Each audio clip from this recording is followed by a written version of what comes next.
사도행전 20장 32절에서 35절 말씀을 우리 합독하도록 하겠습니다.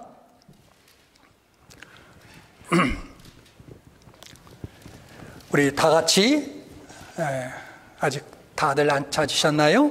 사도행전 20장 32절부터 35절까지 시작. 지금 내가 너희를 주와 및 그 은혜의 말씀에 부탁하노니 그 말씀이 너희를 능히 든든히 세우사 거룩해 하심을 입은 모든 자 가운데 기업이 있게 하시리라. 내가 아무의 은이나 금이나 의복을 탐하지 아니하였고 너희 아는 바에 이 손으로 나와 내 동행들의 쓰는 것을 당하여 범사에 너에게 모본을 보였노니 곧 이같이 수고하여 약한 사람들을 돕고 또 주 예수의 친히 말씀하신 바 주는 것이 받는 것보다 복이 있다 하심을 기억하여야 할지니라. 아멘. 하나님의 말씀입니다. 여러분 성경 찾으셨으면 38절까지 다 읽어볼까요? 38절까지 36절 계속해서 이 말을 한 후 무릎을 꿇고 저의 모든 사람과 함께 기도하니 다 크게 울며 바울의 목을 안고 입을 맞추고 다시 그 얼굴을 보지 못하리라 한 말을 인하여 더욱 근심하고 배까지 그를 전송하니라. 아멘. 하나님의 말씀입니다. 우리 같이 오늘은 역설의 진리 5번째 시간으로 주는 것이 받는 것보다 복되도다 라는 그러한 제목으로 여러분들과 함께 말씀을 나누고자 합니다. 세계적인 부자였던 록펠러는 어느 정도 벌면 만족하겠느냐라는 질문을 받았을 때 웃으며 1달러만 더 벌면 만족한다라고 대답했습니다. 그리고 그 1달러를 더 벌었을 때에 거기에 만족하지 못하고 끊임없이 돈을 벌어 33세에 백만장자가 되었습니다. 오늘날 백만장자 하면 별거 아니죠. 백만장자 너무 많습니다. 그런데 록펠러가 살았던 그 당시, 다시 말하면 그가 33세가 됐을 때는 지금으로부터 정확하게 150년 전입니다. 그때 백만장자는 그야말로 백만장자예요. 그런데 계속 열심히 일해서 10년 후에 43세가 됐을 때는 세계적인 가장 큰 부자가 되었습니다. 그러다 55세 된 어느 날 이 세상에서 가장 큰 부자였던 록펠러는 알로페시아라는 병에 걸려서 병원에서 사망 선고를 받게 되었습니다. 그는 음식을 전혀 소화해야 되지 못했고 눈썹과 머리털은 다 빠져서 흉골이 흉측했습니다. 눈앞이 캄캄해진 록펠러는 겨우 정신을 차리고 병원 복도를 쳐다봤을 때 벽에 걸려 있었던 한 문구를 보게 되었습니다. 그 문구가 바로 오늘 성경에 나온 한 센텐스입니다. 받는 것보다 주는 자가 복이 있도다. 바로 이 문구였습니다. 그는 이 문구를 보면서 마치 뒤통수를 얻어맞은 것처럼 그러한 충격을 받았다고 하였습니다. 그런데 여러분, 그때 그 문구를 보고 놀라운 충격을 받는 바로 그 순간에 병원 한 구석에서 소란스러운 소리가 들려서 가보았더니 환자인 한 어린 여자아이가 병원 한 구석에서 구석에 앉아 울고 있었고 병원비가 없어 입원을 시킬 수 없다라는 병원 측과 어떻게든지 아이를 입원시켜달라고 애원하는 그 어린 아이의 어머니와 실랑이가 벌어지고 있었습니다. 이 아이를 본 록펠러는 갑자기 가슴 속에서 솟구쳐 오르는 뜨거운 기운을 느꼈다고 합니다. 머릿속에 강렬한 깨달음을 얻은 록펠러는 즉시 비서를 불러서 아무도 몰래 이 아이의 병원비를 대납하라고 지시를 하였습니다. 그런 일이 있은 지 얼마 후 병원을 찾은 록펠러는 수술을 받고 이제 회복된 어린아이의 모습을 볼 수 있었는데, 이를 본 록펠러는 나중에 자신의 자서전에 이 순간을 그의 생에서 가장 행복했던 순간이라고 그렇게 고백하였습니다. 오늘 본문에도 보면 아주 의미 있는 말씀이 나옵니다. 오늘 본문은 사도 바울이 전도 여행하는 가운데 밀레노라는 도시까지 와서 예배소로 가기를 원했지만 형편이 여의치 않았습니다. 굉장히 상황이 급박했어요. 그래서 예배소에 들어가지 못하고 대신 사람을 불러서 예배소 교회 장로들을 밀레노로 오게 해서 교회 지도자였던 장로들이 모인 가운데 설교한 내용이 바로 오늘 이 본문의 말씀입니다. 그런 면에서 보면 상당히 절박하면서도 그리고 참 우리의 가슴을 뭉클하게 하는 그러한 말씀을 사도 바울은 에베소 교회 장로들에게 하였을 것입니다. 왜냐하면 이것이 그의 선교의 마지막 여행이었고, 그리고 바울은 하나님의 계시를 통해서 이제 에베소 교회 성도들을 마지막으로 본 것이라는 것을 알았고 또 그것을 고백했기 때문에 오늘 본문에서 보는 것처럼 헤어질 때는 서로 껴안고 눈물을 흘리면서 그렇게 헤어졌던 모습을 보게 됩니다. 참 비장한 그러한 말씀이 오늘 사도 바울이 에베소 성도들에게 주셨던 이 말씀이기도 합니다. 그런데 여러분, 주는 것이 받는 것보다 복되더라라고 하는 이 35절의 말씀이 다 귀하지만 특별히 우리의 주목을 끌게 됩니다. 이 말씀은 사도 바울이 예수님의 말씀을 인용한 것이에요. 그런데 여러분이 잘 알다시피 사도 바울은 예수님의 직접적인 12제자 가운데 한 사람이 아니었기 때문에 이 말씀은 본인이 직접 들은 것은 아니었습니다. 아마도 예수님의 직접 제자였던 베드로나 혹은 요한이나 혹은 다른 제자, 사도들을 통해서 전해드렸던 그러한 말씀으로 생각이 됩니다. 그럼에도 불구하고 이 본문의 말씀, 주는 것이 받는 것보다 복되도다라는 이 말씀은 성경 전체에 흐르는 하나님의 메시지의 중심 내용일 뿐만 아니라 그 정신은 복음서에 기록된 예수님의 사상과 일치하는 것으로 봐서 오늘 이 한마디는 구전된, 다시 말해서 입으로 전하고 전해서 전해된 그러한 예수님의 틀림없는 말씀이라고 생각이 됩니다. 자, 예수님의 말씀입니다. 주는 것이 받는 자보다 복되도다. 여러분, 주는 것과 받는 것 어느 쪽이 더 복이 있는 것입니까? 주는 것. 왜요? 성경이 기록되어 있으니까. 그렇지만 우리가 느끼기로는 아마도 그러지 않을 것입니다. 주는 것과 받는 것, 예수님의 어느 것을 더 기뻐하실까요? 주는 것. 그렇지만 우리가 느끼기에는 그렇지 않을 가능성도 농후할 것입니다.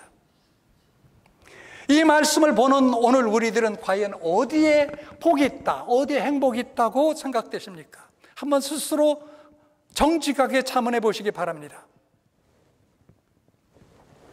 나중에 말씀 계속해서 드리겠지만 여러분, 그냥 받는 것만 복이 있고 더 가지는 것만 복이 있는 줄로 알고 있다면 그것은 정말 하나님 앞에서 잘못된 그러한 마음이요 생각일 뿐만 아니라 오늘 이 시간을 통해서 그러한 상식과 생각과 우리의 가치관이 전도되는 역사가 있게 되기를 바랍니다.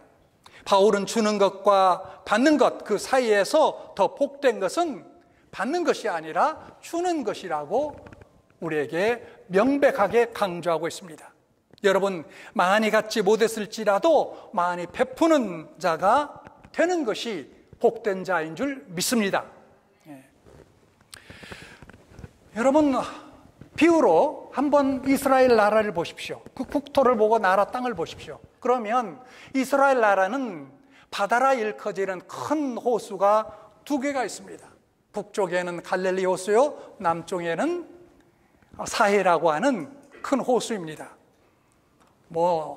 바다라고 부르기에는 좀 사이즈가 적지만 하여튼 통상적으로 호수라고 부르기도 하고 갈릴리 바다 혹은 사해, 죽음의 바다 이렇게 불러주기도 합니다. 그런데 여러분, 사해는 죽음의 바다요, 갈릴리는 생명의 바다입니다. 왜? 그런데 사해가 죽음의 바다가 되었습니까? 당연합니다. 받기만 하고 줄줄은 모르기 때문입니다. 흘러 들어오는데 나가는 곳이 없습니다. 움켜쥐기만 하기 때문입니다. 그러나 갈릴리는 다릅니다. 북쪽 헬멜산의 눈녹은 물을 요단강을 통해서 받아들일 뿐만 아니라 다시 또 요단강을 통해서 흘러내보내게 되는 것이 바로 갈릴리 호수입니다. 그래서 그 속에는 수많은 물고기가 뛰는 뿐만 아니라 주변에는 갈릴리 호수와 요단강 주변에는 오곡백화가 풍성하게 자라고 있는 것입니다. 왜 그렇습니까? 물이 고여있지 않고 계속해서 순환되고 흘러오고 흘러가기 때문입니다. 자기의 물을 내려보낼 줄 알기 때문입니다. 여러분, 여기서 보여주는 교훈이 무엇입니까? 바로 주라라는 것입니다. 주라라는 것입니다. 주면 이렇게 풍성해진다라는 거예요. 생명력 있게 풍성해진다라는 것입니다. 그래서 신명기 15장 10절에 보면 이렇게 또한 하나님께서 모세를 통해서 말씀하셨습니다. 너는 반드시 그에게 줄 것이요, 줄 때에는 아끼는 마음을 품지 말 것이니라. 필요한 자에게, 다시 말해서 궁핍한 자에게 반드시 줄 것이요, 줄 때는 아끼는 마음으로 주지 말라라고 해요. 여러분, 무언가를 남에게 줄 때 혹시 아까운 마음이 있지 않습니까? 남에게는, 나는 좋은 것을 갖고 남에게는 덜 좋은 것을 주는 아끼는 마음의 대표적인 그런 모습이죠. 주님의 말씀은 이야기합니다. 줄 때에는 아끼는 마음을 품지 말지어다. 그 다음에 무엇은 보세요? 이로 말미암아, 자, 이로 말미암아 내 하나님 여호와께서 내가 하는 모든 일과 내 손이 닿는 모든 일에 복을 주시느니라 라고 이야기합니다. 얼마나 하나님께서 우리가 베푸는 그 손에, 나누어주는 그 삶에 하나님께서 놀라운 약속을 하셨습니까? 내가 하는 모든 일과 내 손이 닿는 모든 일에 내게 복을 주시리라 약속하셨습니다. 이 복을 우리가 따지고 본다면 헤아릴 수 없이 많을 것입니다.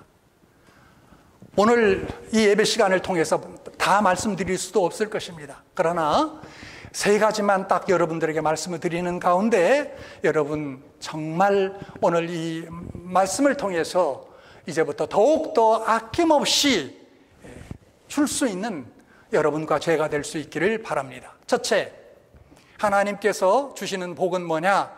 예수 그리스도의 아름다운 형상을 본받게 되는 복입니다. 타락한 인류의 두드러진 특성은 자기 중심적인 삶을 산다라는 것입니다. 과거에도 그랬고 오늘날도 그러는데 오늘날은 과거 때보다도 더욱 더 그렇습니다. 비근한 예로 여러분 보십시오. 우리 어렸을 적 아마 여러분도 마찬가지입니다. 동네에서 잔치하면 다 부르죠. 잔치 아니라 뭐 좀 특이한 것 있으면 어떻게든지 이웃과 나누고자 하는 그런 마음을 갖고 살았습니다. 근데 오늘은 바로 앞집에 사는데도 줄 몰라요. 아니, 줄 모르는 정도가 아니고 모릅니다. 누가 사는지도 몰라요. 그런 삭막한 세상이 오늘의 현실입니다. 그래서 오늘날 현대인들은 주장이 뭡니까?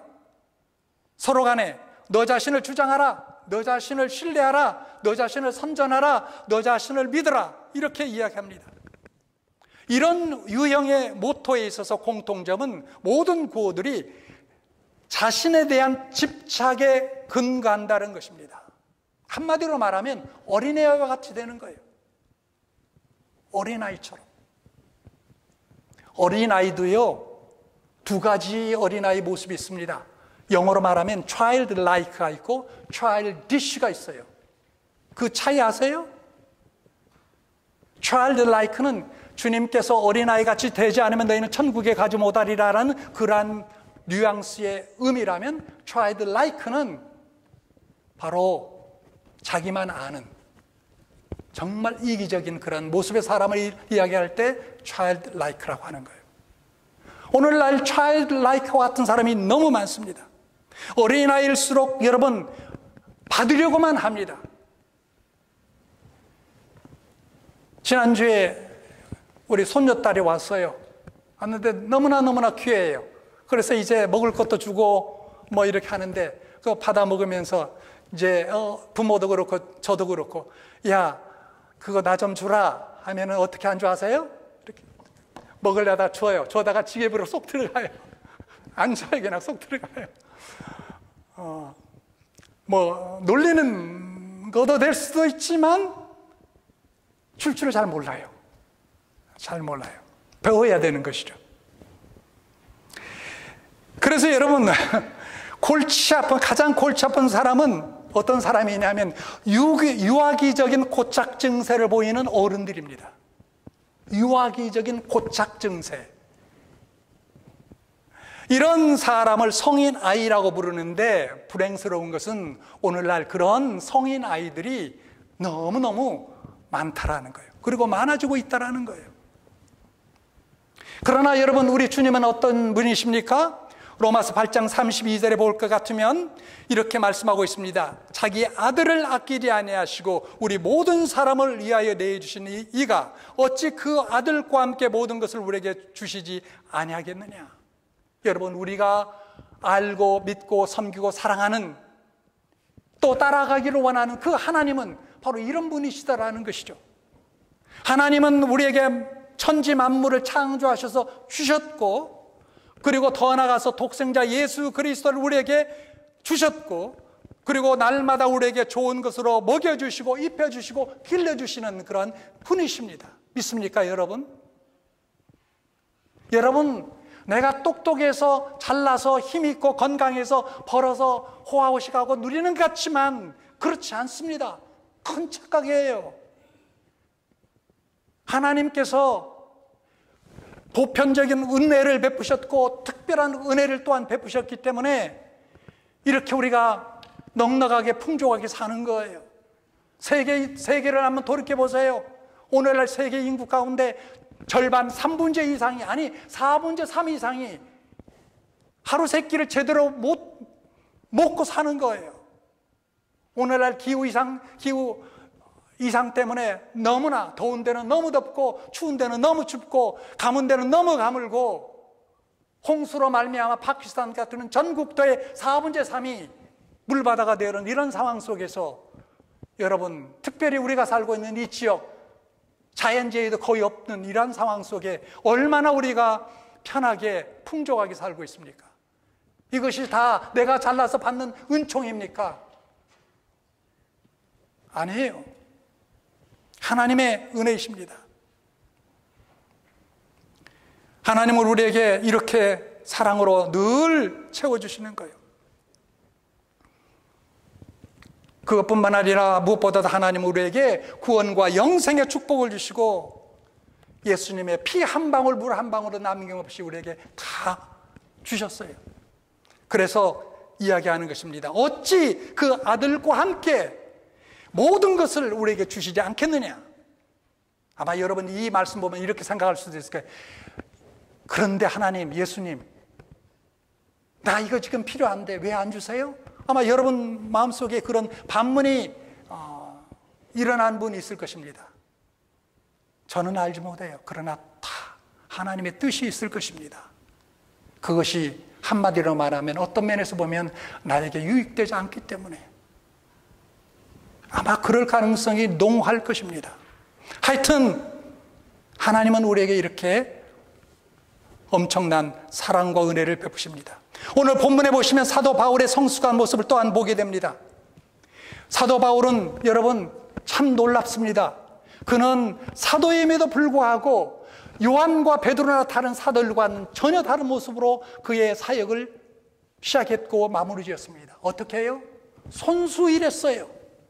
텐트 메이커로, 오늘날로 말하면 건축업자로, 루핑하는 사람처럼, 사이딩하는 사람, 아니면 플로어를 까는 사람처럼 건물업자로서 이곳저곳을 다니면서 천막을 치며 얻은 수입으로 자기의 생활과 사역비를 감당했을 뿐만 아니라 더 나아가서 자기와 함께하는 일행들의 경제적 도움을 줄 수 있는 그런 사람이었습니다. 그런 삶을 살기 위해서 사도는 철저한 절제와 극기의 삶을 살았습니다. 여러분, 예수님의 삶의 모본이 무엇입니까?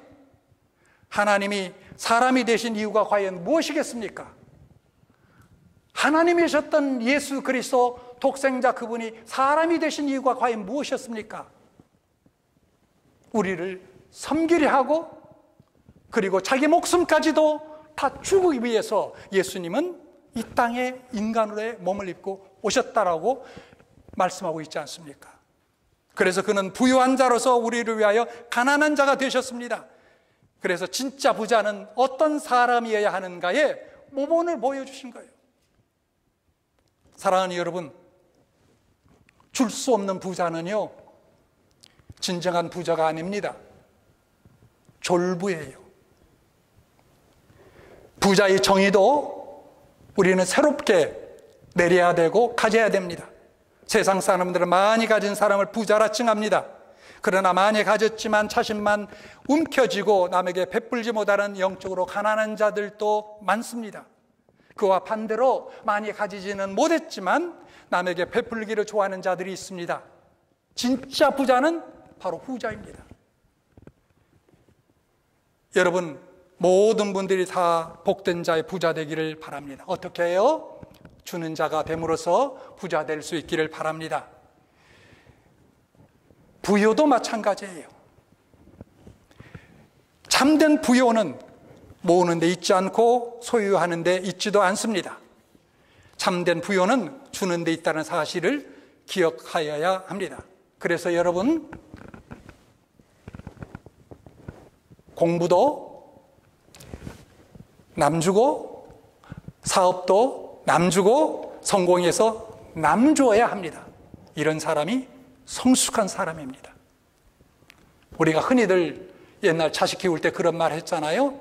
저도 들은 기억 납니다만은 공부해서 남주나 열심히 공부해라 라고 늘 얘기했지만 우리 기독교인들은 그런 일차적인 세상적인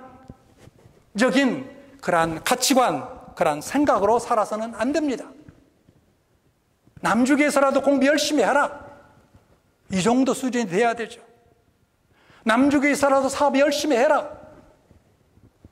남주기 위해서라도 성공해야 된다 라고 이렇게 말해야 되는 것이죠. 그러면 여러분 자녀들이 어떻게 생각하겠습니까? 록펠러가 병원에서 주는 것이 받는 자보다 복되도다 라고 한 말씀에 충격받은 것처럼 그런 충격을 받게 될 것이요, 여러분들의 자녀들이 그리고 자녀손들이 새로운 인생을 정말 살아가게 될 것입니다.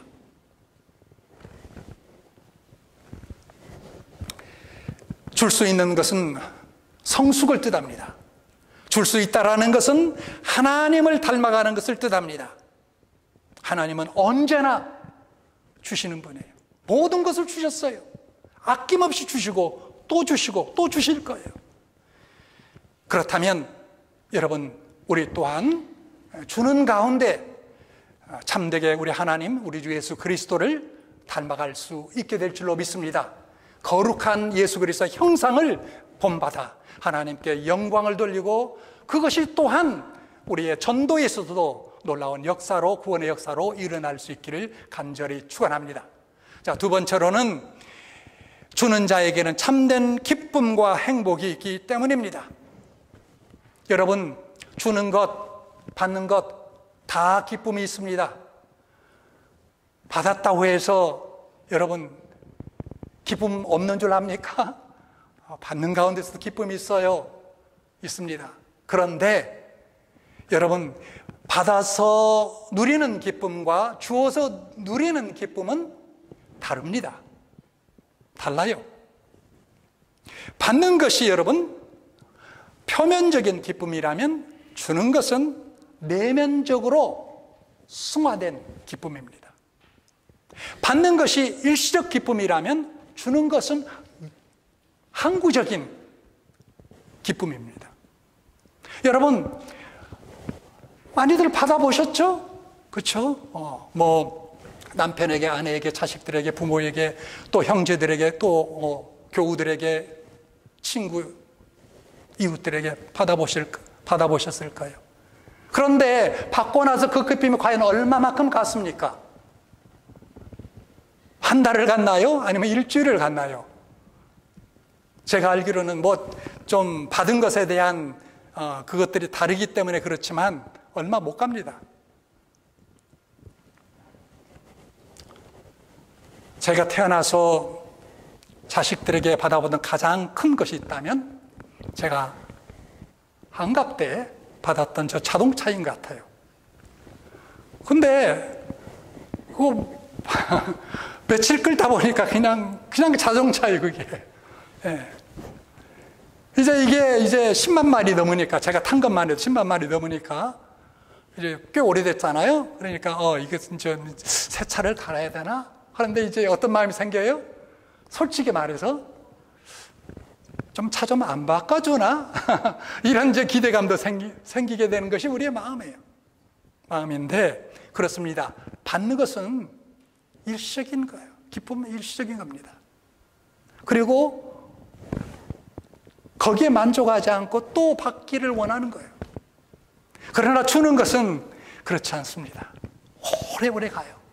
오래오래 가요. 아니, 일생을 갑니다. 록펠러처럼 일생을 갑니다.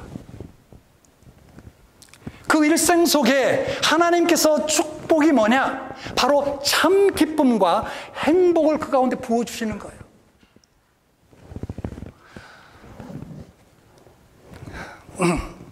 그래서 주는 자는 참된 기쁨과 행복을 누릴 수 있게 되는 것입니다. 조지 피바디라는 사람이 있어요. 이 사람은 정말로 거의 홈리스에 가까운 그러한 가난한 삶을 살았었는데, 하나님의 은혜로 어떻게 해서 금융업까지 해가지고 엄청난 재산을 모았던 분이에요. 그런데 그가 후에 그의 엄청난 재산을 사회 교육 사업에 내놓으면서 그가 경험한 이런 체험을 이렇게 고백했습니다. 들어보십시오. 내 평생에 걸쳐 피와 땀을 흘려 모은 모든 재산을 내놓는 것은 확실히 어려운 일이었다. 그러나 결단하고 내놓았을 때 재산을 모으는 기쁨에 비할 수 없는 신기한 쾌락과 기쁨이 있었다 라고 고백합니다. 조지 피바디라는 사람은 여러분 저도 모르고 몰랐던 사람이고 아마 여러분도 처음 들었을 거예요. 쉽게 말하자면 많은 사회 구호기관들을 설립했고 또 대학들을 설립했고 지원했는데, 그 가운데 하나가 바로 볼티모어에 있는 존스 홉킨스 대학의 피바디 인스티튜트입니다. 거기에 여러분 우리가 잘 아시는 음대가 있는 거예요. 여기 피바디 음대. 바로 이 사람의 기부를 통해서 세워진 음악 학교입니다. 사실 무엇을 베푸는 것은 다른 사람에게가 아니라 사실상 자기 자신에게 주는 것이나 다름없습니다. 참 기쁨은 사실상 우리 자신에게 선물하는 거예요. 줌으로써. 그래서 여러분, 실제로 미국 하버드 대학에서 실험을 했습니다. 그랬는데 학생들에게 봉사활동을 시켰더니 체내 건강지수가 급격하게 상승하더라라는 그런 보고서를 냈습니다. 또 죽음을 앞둔 말기암 환자들을 돌보는 호스피스 봉사에 대한 그러한 책을 읽게만 했어도 면역 기능이 크게 향상되어 올라가더라는 것입니다. 건강해진다라는 거예요. 자신에게 엄청난 유익들이 일어나더라는 것입니다. 사랑하는 여러분, 여러분과 저의 삶을 한번 돌이켜 봅시다. 여러분 기쁨이 있습니까? 왜 기쁨이 없습니까? 간단해요. 오늘 말씀의 근거에 보면 다른 사람을 기쁘지 않게 하기 때문에요. 여러분들이 기쁨에 넘치는 삶을 살기를 원하신다면 다른 사람을 기쁘게 한번 해보십시오. 진정으로. 왜 행복하지 않습니까? 간단해요. 다른 사람을 행복하지 않게 하기 때문입니다. 여러분들이 정말로 행복한 삶을 누리기를 원하신다면 한번 다른 사람을 행복하게 한번 만들어 보십시오. 반드시 하나님께서 아까 신명기에 약속하신 대로 여러분을 행복하게 만드실 것입니다. 기쁨 넘치게 만드실 것입니다. 왜 대접을 또한 못 받습니까? 남을 대접하지 않기 때문에 그러는 거예요. 주께서 말씀하셨습니다. 사람이 무엇으로 심든지 심는 대로 거두리라고 말씀하신 거예요. 그렇습니다. 여러분, 남에게 주는 사람이 복을 받습니다. 그들은 고통과 아픔을 적게 느끼고요, 스트레스도 줄어들고, 받는 스트레스도 줄어들고, 정신적으로 더 건강하며 질병에도 더 덜 걸린다고 합니다. 모든 것의 주인 되신 하나님을 인정하고 그분 뜻대로 주는 것을 실천하는 순간부터 인간은 놀랍게도 주님이 예배하신 참 행복과 자유함과 만족을 경험하게 될 줄로 믿습니다. 주는 것은 주님의 삶을 닮아가는 그러한 모습이기에 더 행복한 거예요. 더 행복한 것입니다.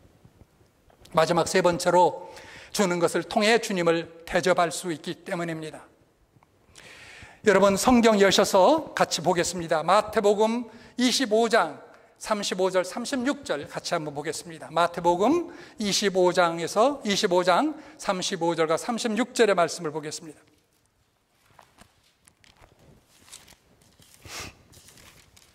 마태복음 25장 35절과 36절 말씀,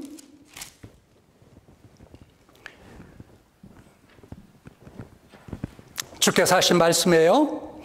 내가 줄일 때에 너희가 먹을 것을 주었고, 목마를 때 마시게 하였고, 나그네 됐을 때 영접하였고, 벗었을 때 옷을 입혔고, 병들었을 때에 돌아보았고, 옥에 갇혔을 때 와서 보았느니라. 37절 읽어보겠습니다. 이에 의인들이 대답하여 가로되 주여 우리가 어느 때에 주의 줄이신 것을 보고 공개하였으며 목마르신 걸 보고 마시게 하였나이까? 어느 때에 나그네 되신 것을 보고 영접하였으며 벗으신 걸 보고 옷 입혔나이까?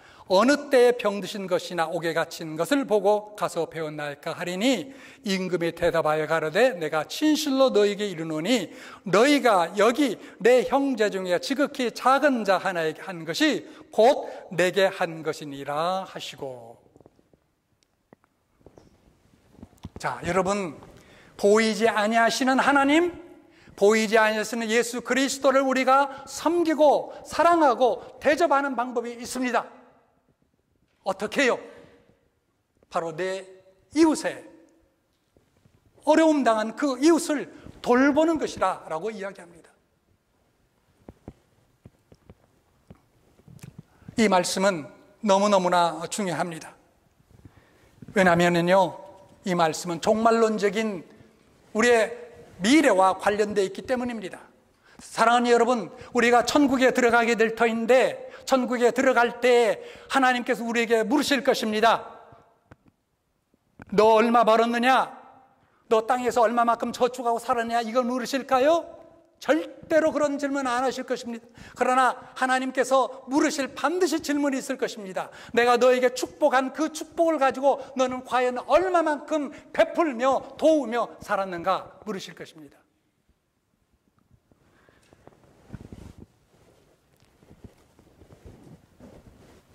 우리 주위에 연약한 가난한 우리 이웃들을 돌보며 사는 것이 곧 주님을 대접하는 것이라는 것을 우리가 명심하고 이 일에 더욱더 힘써 행하는 여러분 될 수 있기를 바랍니다.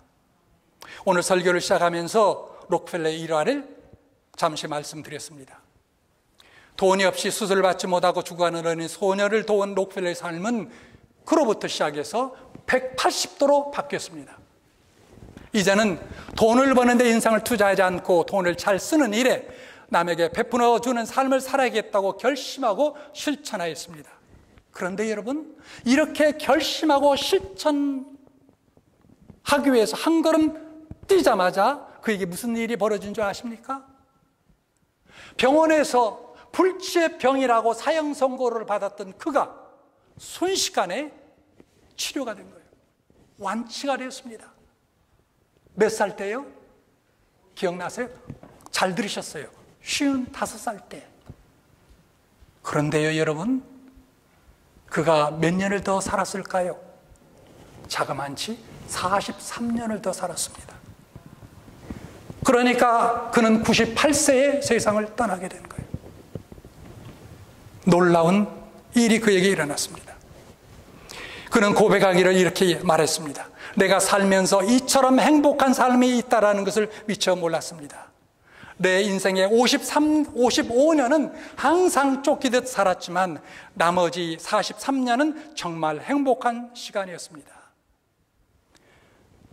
록펠러는 사랑하는 아들에게 자신이 경험한 나눔의 힘에 대해서 이런 짤막한 글을 또 남겼습니다. 나는 아주 오래전 돈을 남에게 나누어 주기 시작한 그로부터 시작해서 재산이 점점 늘어가는 선물을 받게 되었다. 그리고 나는 진실로 행복한 사람이 되었다. 여러분, 주는 것이 받는 것보다 더 큰 기쁨과 행복을 가져다 줍니다. 내가 무엇을 받으려고 하는 생각보다 무엇을 주려고 하는 생각을 먼저 하는 사람만이 누리는 최고의 기쁨과 행복과 만족은 그 어디에서도 비교할 수 없는 복된 삶인 줄 믿습니다. 사랑하는 성도 여러분, 남에게 준다라는 것은 물질만이 아닙니다. 나는 줄 게 없어, 물질적으로 줄 게 없어, 그게 전부가 아니라는 말입니다. 말로 남을 잘 위로해주는 것도 주는 삶이요, 남의 아픈 사정을 잘 들어주면서 같이 울어주는 것도 주는 삶이요, 그리고 더 나아가서 하나님이 주신 재능으로 교회와 사회와 이웃을 위하여 봉사하는 것 또한 주는 소중한 것인 줄 믿습니다. 그런데 여러분, 이웃에게 줄 수 있는 가장 놀라운 선물은 무엇일까요? 그것은 복음입니다. 그래요. 전도회에서 복음을 전하는 거예요. 오늘 주신 말씀을 기억하면서 계속해서 받으려고 하는 나의 모습 속에서 조건 없이 주는 사람이 될 수 있기를 축복합니다. 예수님처럼, 바울처럼 작은 것부터 남에게 주려고 합시다. 우리 모두 베풀고 또 나눔을 통해서 진정으로 이웃을 사랑하며 섬기게 되는 그러한 귀한 성도와 우리 또한 교회 될 수 있기를 주님의 이름으로 간절히 축원합니다. 같이 기도하겠습니다.